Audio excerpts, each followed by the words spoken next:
Innal hamdalillah, segala puji selalu kita panjatkan kehadirat Allah. Nahmaduhu wa nasta'inuhu wa nastaghfiruh.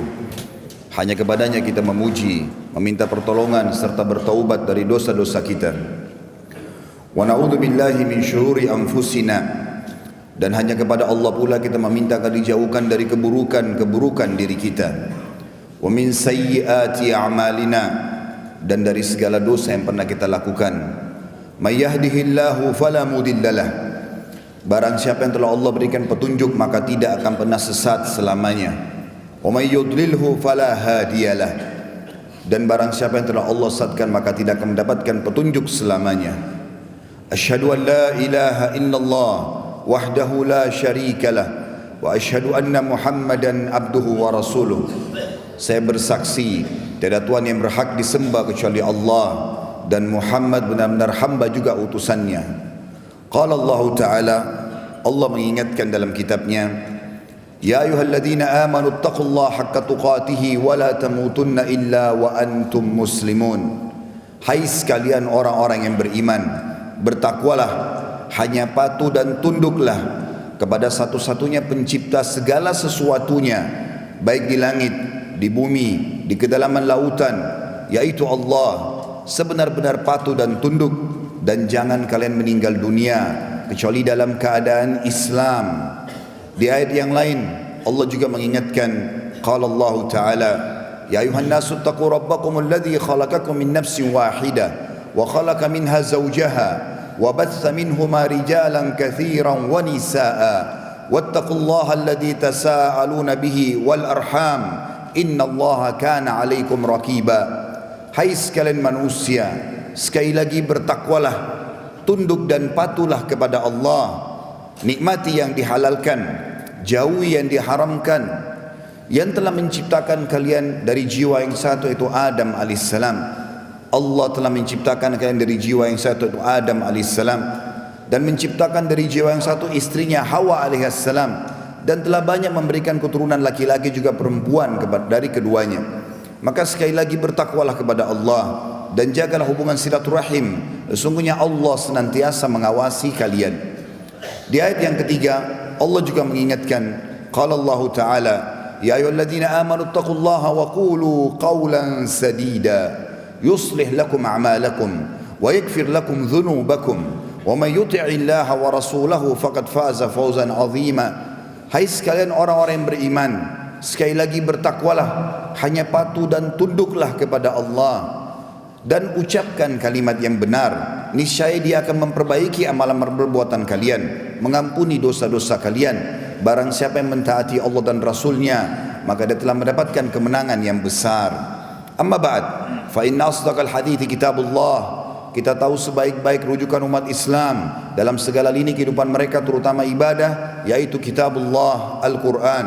Wa khair hadyu Muhammadin sallallahu alaihi wasallam, dan sebaik-baik petunjuk setelah kitabullah Al-Quran adalah petunjuk Nabi besar Muhammad sallallahu alaihi wasallam yang dikenal dengan as-sunnah. Wa syarrul umuri muhdatsatuha, dan seburuk-buruk perbuatan terutama dalam ibadah yang tidak punya rujukan wahyu Al-Quran dan sunnah. Fa inna kulla muhdatsin bid'ah, semua ibadah yang tidak punya rujukan wahyu dikenal dengan perbuatan baru dalam agama. Wa nabidatin dhalalah, perbuatan baru itu akan membawa pelakunya pada kesesatan. Dan finar, kesesatan akan membawa pelakunya ke dalam api neraka. Saudaraku seiman rahimani wa rahimakumullah, apa yang saya bacakan tadi dikenal dengan khutbah hajah.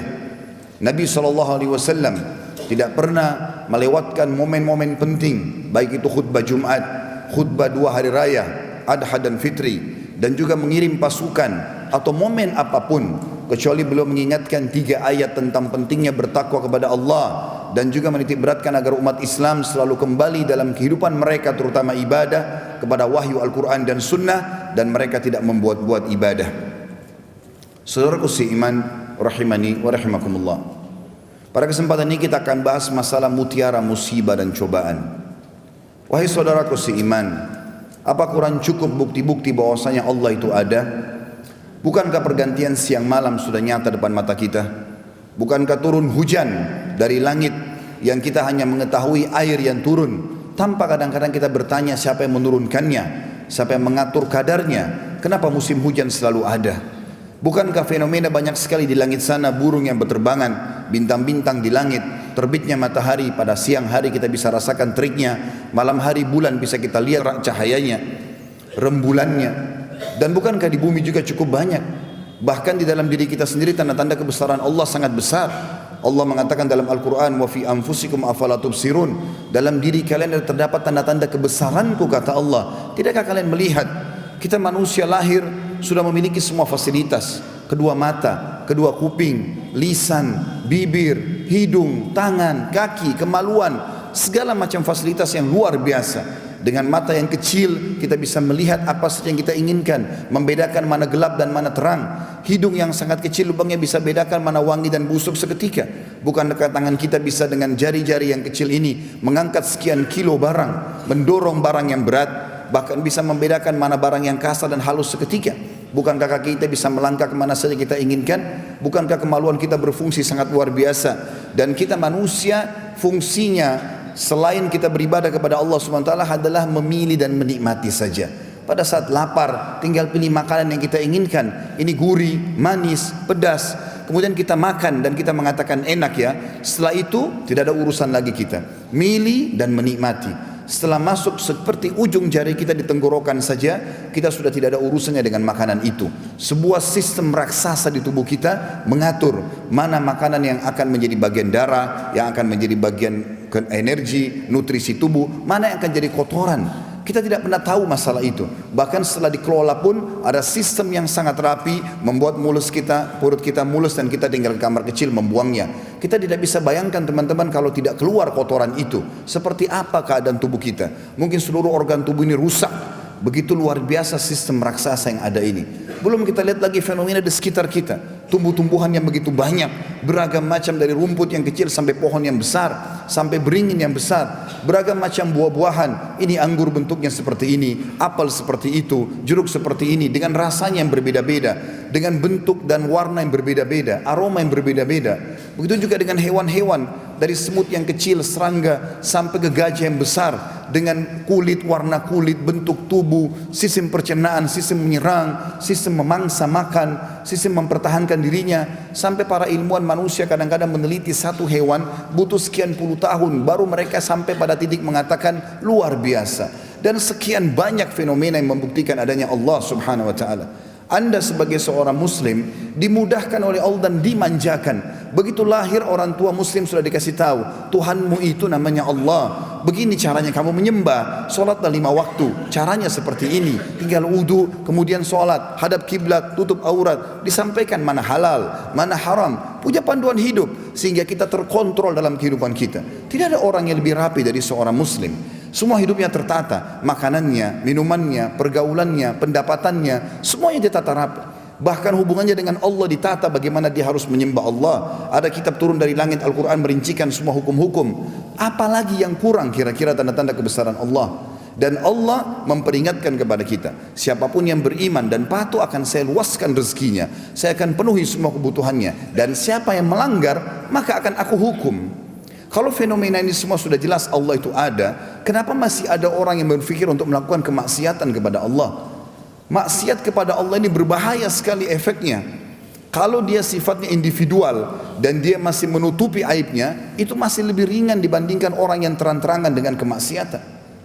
Kalau orang kerja di kantor melakukan satu pelanggaran, saya sangat yakin tidak mungkin dia berani melakukannya dengan terang-terangan. Kalaupun naudzubillah seseorang mencuri, menulis nota palsu atau melakukan apa saja, saya yakin dia menyembunyikan dirinya karena takut sama atasannya. Bagaimana seseorang tidak berpikir dia takut dengan Tuhannya yang mengawasi dia setiap saat?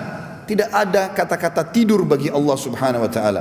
Dalam ayat kursi Allah mengatakan la ya'khudhu sinatun wala naum. Allah tidak pernah mengantuk apalagi tidur.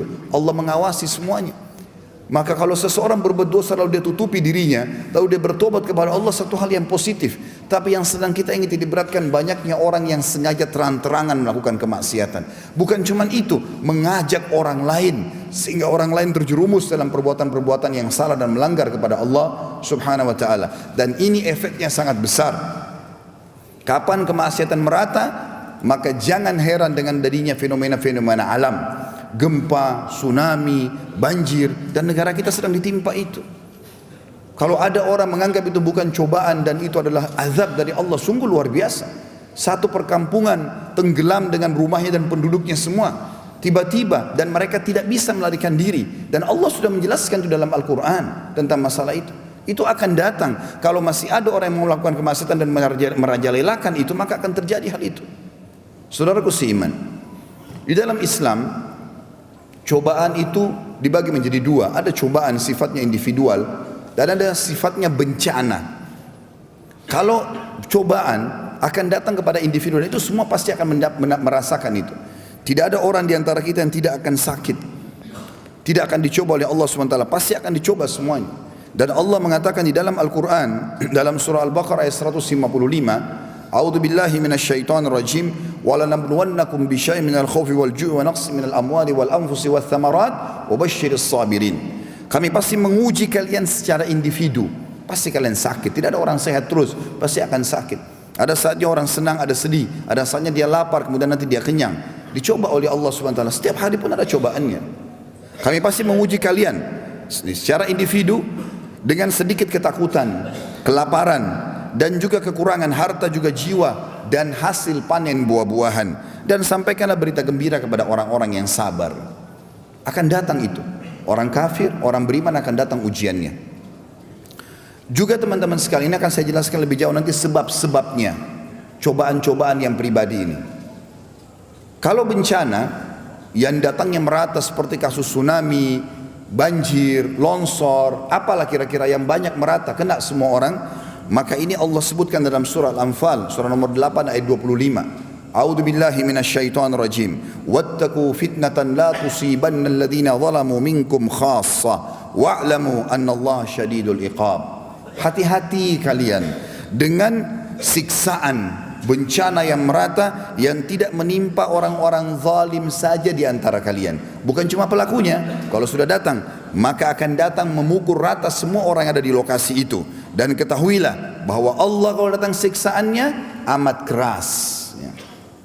Saudaraku seiman, apa yang terjadi sekarang di negara kita harus jadi pelajaran. Jangan tunggu semua kota di Indonesia ditimpakan musibah baru mau sadar. Ambil pelajaran dari apa yang sudah terjadi. Ini semua banyak penyebabnya yang sudah dijelaskan dalam Al-Quran 1400 tahun lalu. Sebab-sebab bencana yang pertama adalah penolakan terhadap perintah-perintah Rasul Muhammad SAW.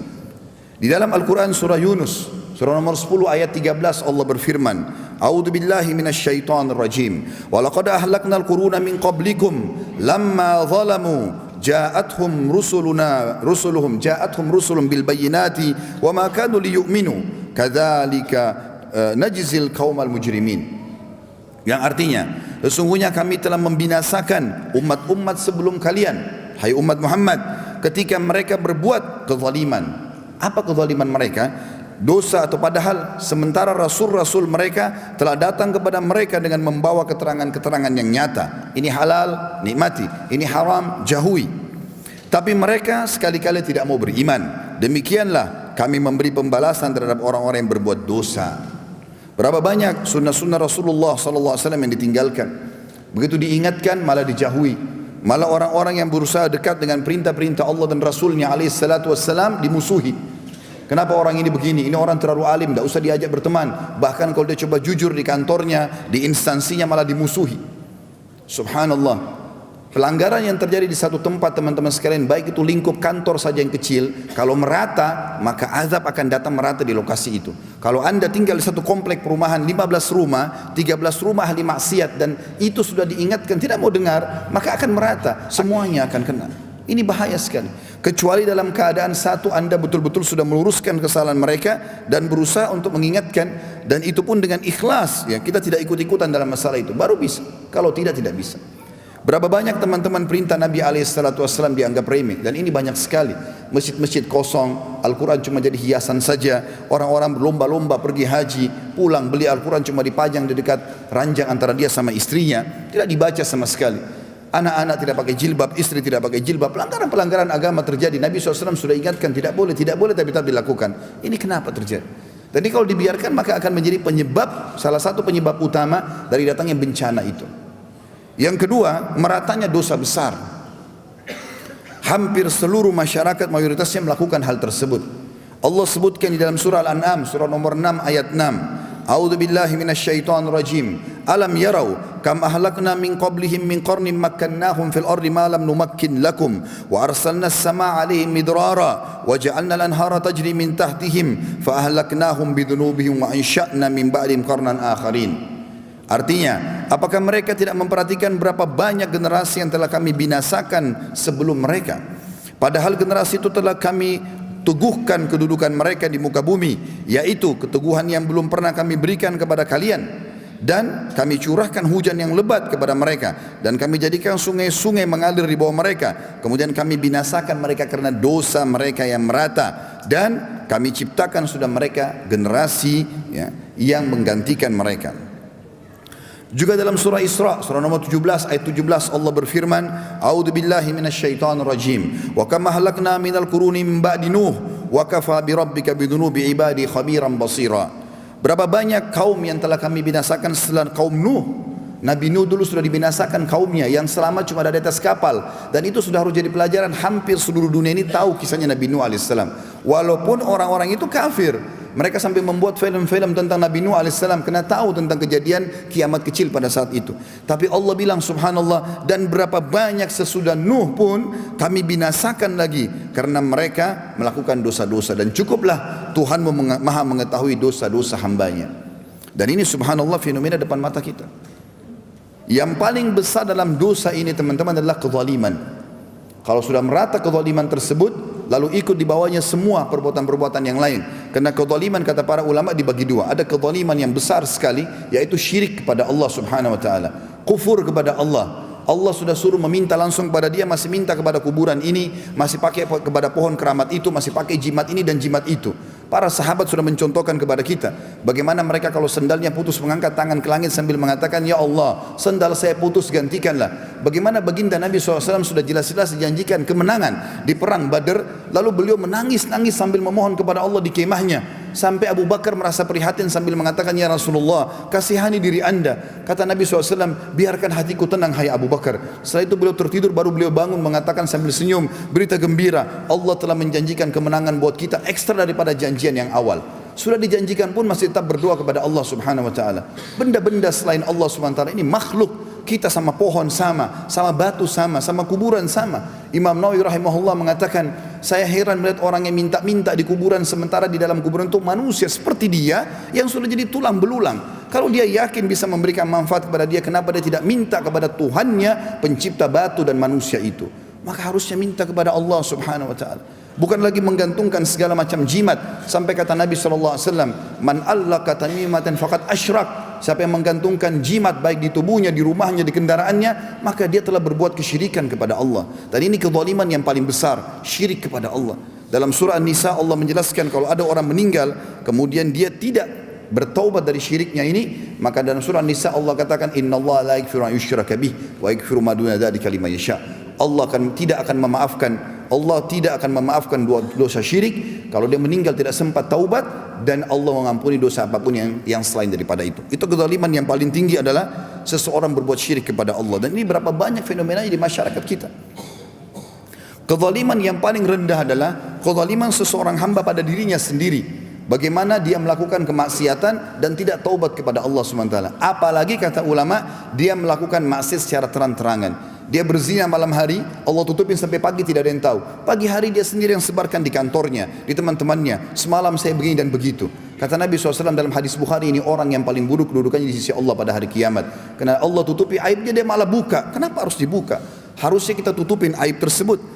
Allah subhanahu wa ta'ala menjelaskan masalah kehancuran negeri-negeri karena kezaliman ini, kesyirikan, dan juga orang berbuat maksiat lalu dia melebarluaskan atau menyebarluaskan kemaksiatan itu. Dalam surah Al-Hajj, surah nomor 22 ayat 45, A'udzu billahi minasyaitonir rajim. Fa ka'ayyin min qaryatin ahlaknaha wa hiya zalimah fahiya khawiyatun ala urushiha wa bi'rin mu'attalatin wa qasrin masyid. Berapa banyak kota dan negeri-negeri yang telah kami binasakan, yaitu penduduknya dalam keadaan zalim. Kata ulama, zalim yang paling tinggi kemusyrikan.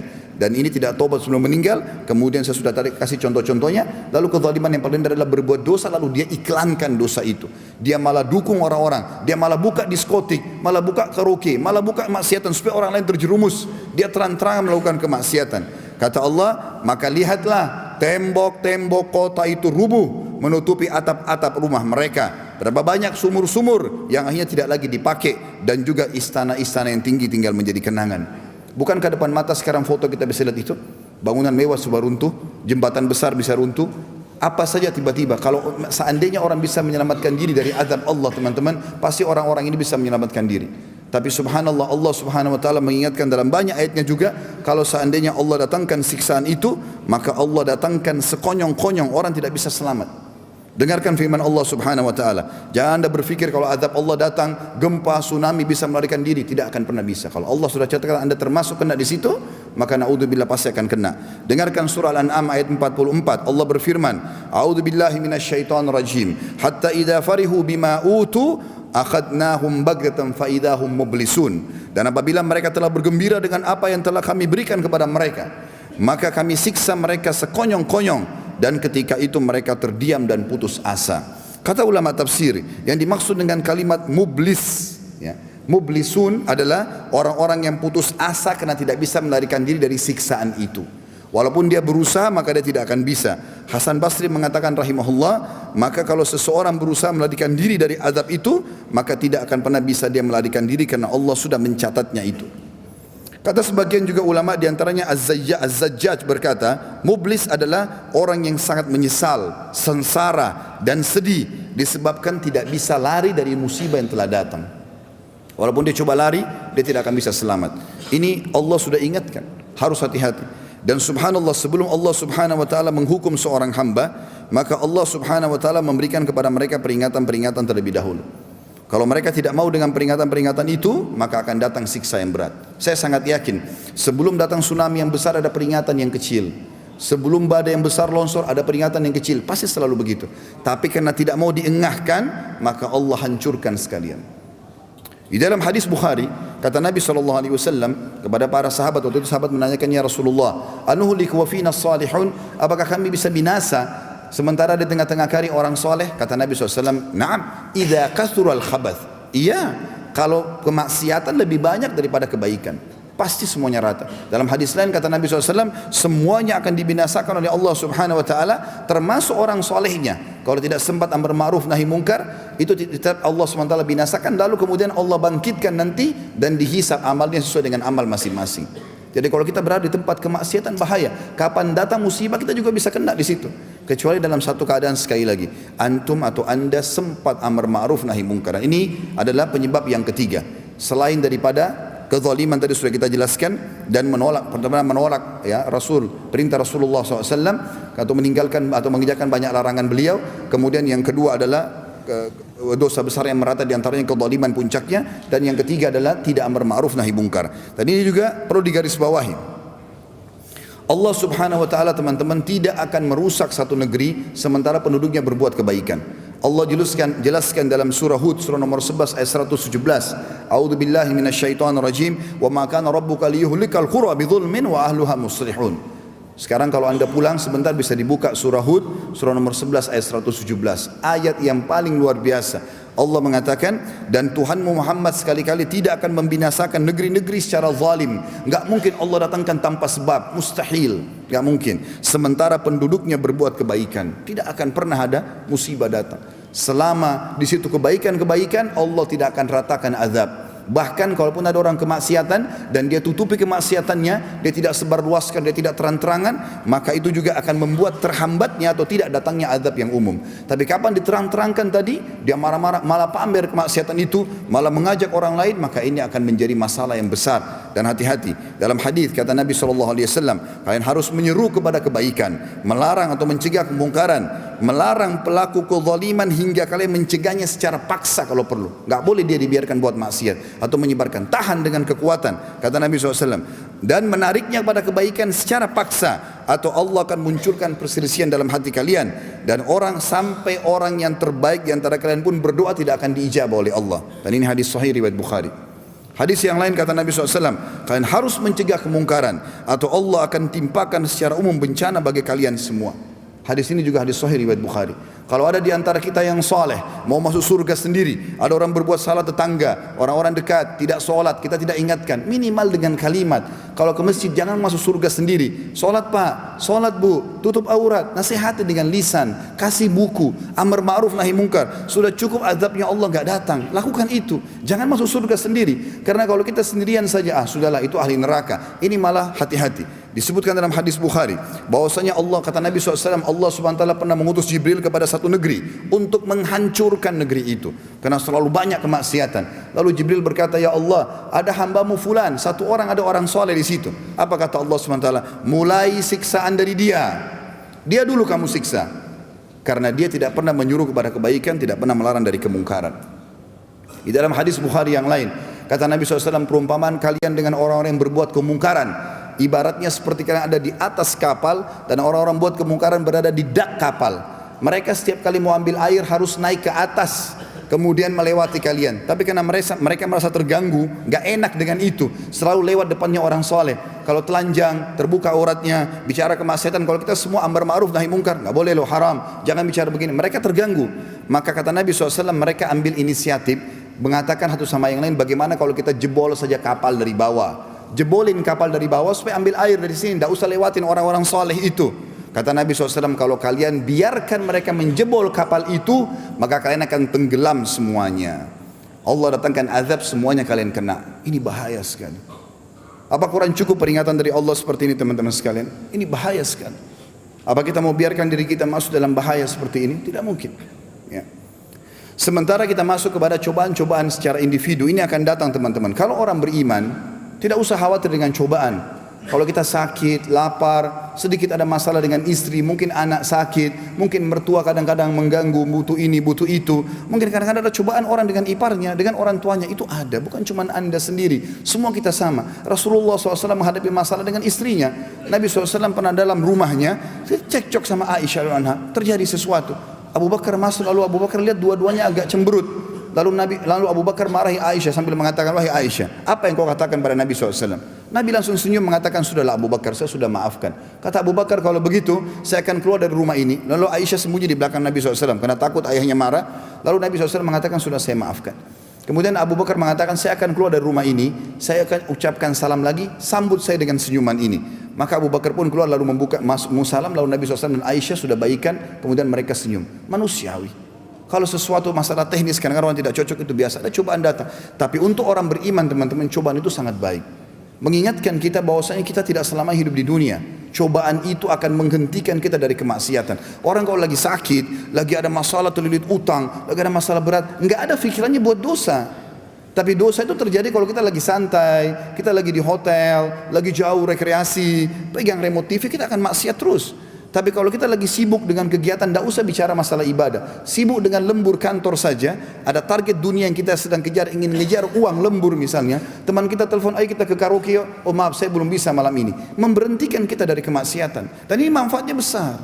Cobaan itu akan sangat besar. Cobaan akan bisa meninggikan derajat seseorang. Kalau dia orang beriman, maka akan didirikan derajatnya. Ada derajat di surga, saudaraku seiman. Butuh 100 tahun sholat, butuh 100 tahun puasa, ibadah, tapi umur kita cuma 60. Allah mau sampaikan kita di situ. Bagaimana caranya? Allah coba dengan penyakit 10 tahun. Allah akan coba, ada orang utang tidak bayar 2 tahun. Sabarin. Kalau tidak ada cobaan itu, dari mana kita bisa dapatkan pahala sabar? Allah mengatakan, innama yulaqqas sabiruna ajran bighairi hisab. Orang-orang sabar akan dapat balasannya tanpa ada hisab lagi. Itu manfaatnya besar, akan diuji oleh Allah Subhanahu wa taala. Bahkan seorang sahabat dalam hadis Bukhari pernah datang kepada Nabi SAW. Beliau lagi demam. Saking demamnya, panasnya, sampai sahabat ini pegang di atas selimut dan demam Nabi keluar. Sampai dia mengatakan, ya Rasulullah, sesungguhnya anda ditimpa cobaan, ya tidak seperti biasanya, tidak ada manusia biasa begini, panas sekali. Kata Nabi SAW, benar, saya diuji oleh Allah Subhanahu wa taala 2 kali lipat apa yang diujikan kalian. Ya, kemudian artinya kalau kita demam 40 sudah sangat panas, Nabi SAW bisa 80 derajat. Kalau kita flu seminggu sembuh, Nabi SAW bisa 2 minggu atau 3 minggu baru sembuh. Nabi SAW diuji lebih berat. Lalu kata sahabat itu, ya Rasulullah, apakah itu berarti pahala anda juga double? Kata Nabi SAW, iya, sesungguhnya kadar pahala diberikan sesuai dengan kadar cobaan seseorang. Lalu sahabatnya mengatakannya, Rasulullah, siapa kira-kira orang yang paling berat cobaannya? Kata Nabi SAW, oh, para nabi-nabi. Lalu datang setelahnya orang-orang yang tingkat imannya mendekati para nabi-nabi. Terus begitu, makin ringan imannya maka makin rendah juga cobaannya. Karena cobaan ini akan menarik kita kembali kepada Allah Subhanahu Wa Taala. Teman-teman pernah berpikir mungkin kalau pernah lewati satu masalah, kemudian anda kembali kepada Allah, sujud kepada Allah, menangis. Itu nangisnya itu mahal sekali. Susah untuk didapatkan tanpa cobaan. Kita kalau lagi nikmat mau nangis susah. Tapi dengan cobaan kita bisa menangis teman-teman sekalian. Dan itu nikmatnya susah untuk dibeli dengan apapun. Allah SWT datangkan cobaan untuk itu bagi orang beriman. Peninggian derajatnya, pelipat gandaan pahalanya. Kalau dia orang fasik, maka jadi pembersihan dosanya. Ini rahmat Allah yang sangat luas. Sudah buat dosa, ternyata apapun yang menimpa orang fasik, pelaku maksiat, itu bisa pembersihan dosa. Dalam sebuah hadis riwayat Imam Ahmad, kata Nabi SAW, terdapat dosa-dosa yang tidak cukup dibersihkan dengan istighfar, tapi Allah akan menguji hamba tersebut dengan penyakit yang akan membuatnya bersih dari dosa-dosanya. Juga dalam hadis yang lain, kata Nabi SAW riwayat Bukhari Muslim, tidak ada yang menimpa seorang muslim dari capek, sumpah, sedih, gangguan orang lain, sakit, bahkan duri yang menusuk tubuhnya kecuali jadi pembersihan terhadap dosa-dosanya. Jadi penyebab kalau orang mukmin cobaan datang untuk pembersihan dosa dan derajat. Kalau orang fasik pembersihan dosa dan peringatan bagi dia. Dan juga bisa menjadi penyebab utama teman-teman sekalian datangnya ini kalau ada kelalaian. Kalau kelalaian terjadi misalnya kalau seseorang diingatkan tidak mau dengar. Allah juga menyebutkan tentang datangnya cobaan-cobaan ini. Ya, ini karena kelalaian biasanya orang maksiat. Allah berfirman dalam surah An-Nahl ayat 107, A'udzu billahi minasyaitonir rajim, dan 108, dua ayat ya. Dzalika bi annahum istahabbul hayatad dunya 'alal akhirah wa anna Allah la yahdil qaumal kafirin. Demikian itu sebabnya cobaan makin banyak dalam hidupnya. Ya, selalu banyak cobaan-cobaan yang terjadi. Jadi dia sudah coba perbaiki tidak bisa selesai, maka ini juga perlu jadi bahan muhasabah. Berarti ada sesuatu yang mengganjal. Karena orang mukmin datang cobaan dia bisa sabari, dia bisa laluin, dan ternyata ada solusinya. Fa inna ma'al usri yusra. Pasti setiap kesulitan ada kemudahan. Tapi dia ada kalau orang subhanallah diuji sama Allah, sekian lama penyakitnya tidak pernah sembuh, setiap menikah gagal terus rumah tangganya, setiap usaha bangkrut terus, ini berarti ada sesuatu, ada masalah lain, bukan cuma sekedar karena tadi sekedar cobaan dari Allah, maka itu karena kelalaian. Kata Allah, semua cobaan-cobaan berat yang kami berikan secara individu itu karena mereka terlalu mencintai dunia berlebihan dan lebih mencintai daripada akhirat, dan bahwasanya Allah tidak akan memberi petunjuk kepada orang-orang kafir. Dan ayat ini kata Allah SWT selanjutnya, itu karena mereka lalai dengan perbuatan-perbuatan yang telah kami perintahkan. Sebagai penutup teman-teman sekalian, kita coba mengambil beberapa mutiara dari musibah dan cobaan. Setelah kita jelaskan tadi bencana, sebab-sebabnya dan dalilnya, juga cobaan ya, yang individu dengan sebab-sebabnya dan juga bagaimana solusinya, maka Allah Subhanahu wa taala menjelaskan kepada kita ini semua karena ada tujuan-tujuan. Mutiara yang pertama, penanaman sifat sabar. Ini sebagai penutup saya ringkaskan beberapa poin. Sabar ini teman-teman sekalian artinya seseorang menerima takdir Allah kemudian mencari jalan keluar dari masalahnya. Sabar itu bukan duduk manis elus dada, bukan. Sabar Ki, misalnya kita mengatakan dalam istilah kita di Sulawesi Selatan, sabar, disuruh sabar suruh duduk manis, bukan itu. Sabar itu teman-teman menerima takdir Allah. Oh ini Allah sudah ujikan kepada saya. Kalau bencana berarti karena dosa, sudah jelas ada kelalaian. Kalau itu cobaan individu, kita tinggal muhasabah. Kalau seandainya kita nggak ada dosa, kita sudah berusaha takwa kepada Allah Subhanahu Wa Taala, maka ini peninggian derajat. Gitu kan. Kalau kita punya dosa, ini pembersihan dosanya. Sabar berarti menerima keputusan Allah dan ikhtiar mencari jalan keluar. Jadi misalnya bangun tidur pagi hari sudah flu, maka kita terima dulu itu keputusan dari Allah, kemudian ikhtiar berobat ke dokter, bukan duduk manis gitu. Kalau ada orang utang tidak bayar, kita sabar, ini cobaan dari Allah, kemudian kita coba ikhtiar menagihnya. Ini namanya sabar. Dan Allah menyebutkan tadi Al-Baqarah 155 tentang berita gembira bagi orang-orang yang sabar. A'udzu billahi minasyaitonir rajim. Wa lanabluwannakum bisyai'in minal khaufi wal ju'i wa naqsin minal amwali wal anfusi wath thamarat wa basyyiris sabirin. Dan sungguh kami akan menguji kalian dengan sedikit ketakutan, kelaparan, kekurangan harta, jiwa dan buah-buahan, dan sampaikan berita gembira kepada orang-orang yang sabar. Lalu Allah bilang, sabar itu usahakan ikuti dengan kalimat ini. 156 sampai 157 berbunyi, alladzina idza asabathum musibatun qalu inna lillahi wa inna ilaihi raji'un. Ulaika alaihim salawatu min rabbihim wa rahmah wa ulaika humul muhtadun. Yang artinya orang-orang kalau ditimpa musibah atau cobaan datang kepada dia mengatakan kami milik Allah dan kami akan kembali kepada Allah. Inna lillahi wa inna ilaihi raji'un.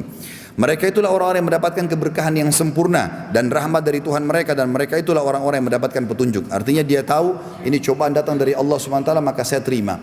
Kalau itu bencana, dia beristighfar, bertobat kepada Allah kalau dia masih selamat, dan kalau dia cobaan harian maka dia juga bisa menjadikan itu sebagai bahan muhasabah. Dalam sebuah hadis Bukhari kata Nabi SAW, siapa yang ditimpa cobaan ataupun bencana baik secara individu atau merata, lalu dia mengatakan inna lillahi wa inna ilaihi raji'un, kami milik Allah dan kami akan kembali kepada Allah. Allahumma ajirni fi musibati, ya Allah tolonglah aku dalam musibahku ini, wa akhlifni khairan minha, dan tolonglah aku atau gantikan lebih baik darinya, kecuali Allah akan ganti musibahnya menjadi kegembiraan. Yang kedua, munculnya solidaritas bagi orang yang sedang tidak ditimpa musibah. Karena kalau tidak ada musibah begini, tidak ada juga kepedulian satu sama yang lain. Solidaritas ini akan muncul, dan Nabi SAW menyuruh kita peduli, bantu dengan apa saja, doa, harta, jiwa kita, tenaga. Kata Nabi SAW, barang siapa yang membantu seorang muslim dalam bencananya di dunia, maka Allah pun akan menyelamatkan dan membantu dari bencananya pada hari kiamat. Juga kata Nabi SAW, barang siapa yang tidak peduli dengan urusan kaum muslimin atau bencana yang telah menimpa mereka, maka dia bukan dari golongan mereka. Dan orang yang sibuk mengeluarkan hartanya, maka akan terjadi hal-hal yang sangat baik. Karena kata Nabi SAW, mana qasamalu min sadaqah, tidak akan berkurang harta karena sedekah. Sekarang kesempatan keluarkan pakaian, baju, harta, berikan yang terbaik, dan juga doa kita kepada saudara kita yang sedang tertimpa musibah.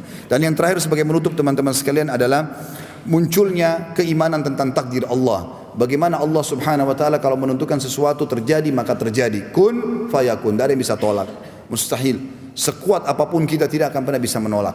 Tidak mungkin, dan ini sudah terjadi. Dan ini mengajarkan kita tentang adanya takdir Allah Subhanahu wa taala. Ini juga menandakan kiamat yang Allah janjikan, yang akan hancur gunung-gunung. Dalam surah Al-Qiyamah, banyak surah-surah Al-Quran menceritakan masalah kiamat. Meletusnya gunung-gunung, ya, meluapnya air laut, hancurnya semua ini, bintang-bintang bertabrakan. Allah sudah perlihatkan. Ini yang kecil-kecil saya lihatkan, dan itu berarti yang besar juga bisa terjadi. Maka ini juga mengingatkan kita tentang takdir Allah SWT berhubungan dengan masalah hari kiamat, dan ini hal yang harus dijadikan sebagai pelajaran. Allahu a'lam. Aqulu qauli hadza, saya sudah mengucapkan perkataan ini, wa astaghfirullah li wa lakum, dan saya bertobat kepada Allah dan istighfar, dan mengajak jemaah istighfar kepada Allah. Fastaghfiruhu innahu wal ghafurur rahim. Beristighfarlah kepada Allah karena Dia Maha menerima taubat hamba-hambanya.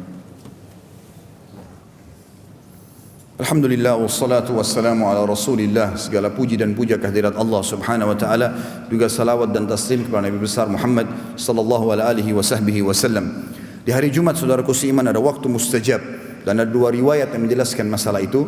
Yang pertama adalah riwayat Imam Muslim. Kata Nabi SAW, tidak ada seorang muslim berdoa di hari Jumat kecuali diijabah oleh Allah, dan perbanyaklah doa selepas asar sampai terbenam matahari. Juga dalam riwayat An-Nasai disebutkan, kata Nabi SAW, Jumat itu ada 12 waktu, tidak ada seorang muslim pun yang berdoa kecuali akan dijabah oleh Allah Subhanahu wa taala.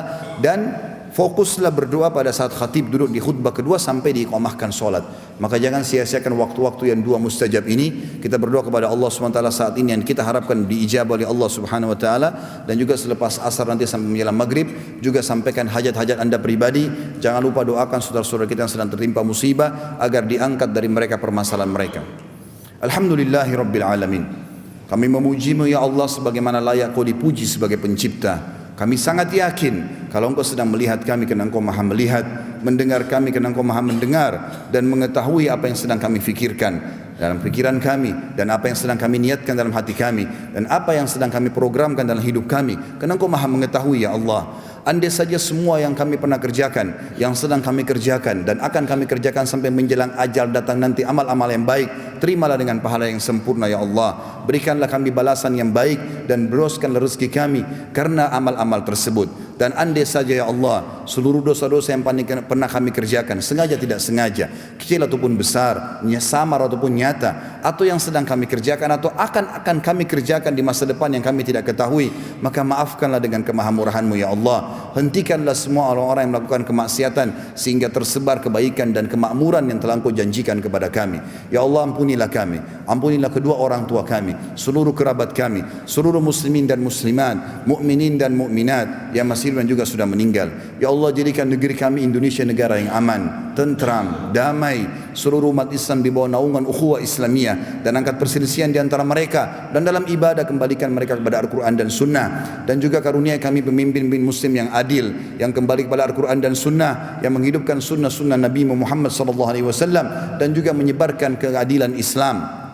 Dan jadikan kami contoh bagi negara-negara yang lain. Ya Allah, tolonglah saudara-saudara kami di Lombok, di Palu, dan dimanapun mereka berada di muka bumi ini, bukan hanya di negara ini saja, yang sedang Engkau berikan cobaan kepada mereka. Ampunilah dosa-dosa mereka, terimalah para syuhada mereka. Ya Allah, kembalikanlah rumah-rumah mereka yang telah rubuh, kembalikanlah keluarga-keluarga mereka yang masih bisa selamat, sembuhkanlah yang sakit di antara mereka, hilangkan rasa lapar orang-orang yang lapar di antara mereka, dan mudahkanlah kami ikut serta dalam pahala, baik dengan doa kami ini, baik juga dengan harta kami ataupun dengan tenaga dan jiwa kami. Juga saudara-saudara kami di Palestina, di Syria, di Yaman, di Irak, di Myanmar, di Ahsa, dimanapun mereka berada sedang tertindas. Ya Allah, ikhlaskan niat mereka, terima para syuhada mereka, muliakan Islam di tangan mereka dan tangan kami semua, dan ikut sertakan kami bersama mereka di pahala, baik dengan doa, dengan harta, juga dengan jiwa kami. Rabbana atina fid dunya hasanah wa fil akhirati hasanah wa qina adzabannar wa adkhilnal jannata ma'al abrar ya aziz wa ghafar rabbal alamin. Sallallahu nabiyana Muhammadin walhamdulillahi rabbil alamin. Inna Allah ya'muru bil adli wal ihsan. Ketahuilah hai muslimin, Allah selalu menyuruh kita berbuat kebaikan dan kepatuhan. Wa yanha 'anil fahsya'i wal munkari wal baghi, dan Allah larang perbuatan mungkar, kemaksiatan dan pelanggaran-pelanggaran. Ya'idzukum la'allakum tadhakkarun. Itu peringatan dari Tuhan kalian, maka jadikanlah sebagai prinsip hidup kalian. Fadhkurullahal 'azima yadhkurkum. Ingatlah selalu kepada Allah, Allah akan ingat kepada kalian. Washkuru ala ni'ami yazidkum. Syukuri nikmat-nikmatnya, maka pasti dia akan tambah. Wala dzikrullahi akbar. Mengingat Allah adalah amal yang paling besar. Wa aqimis shalah, dan dirikanlah salat.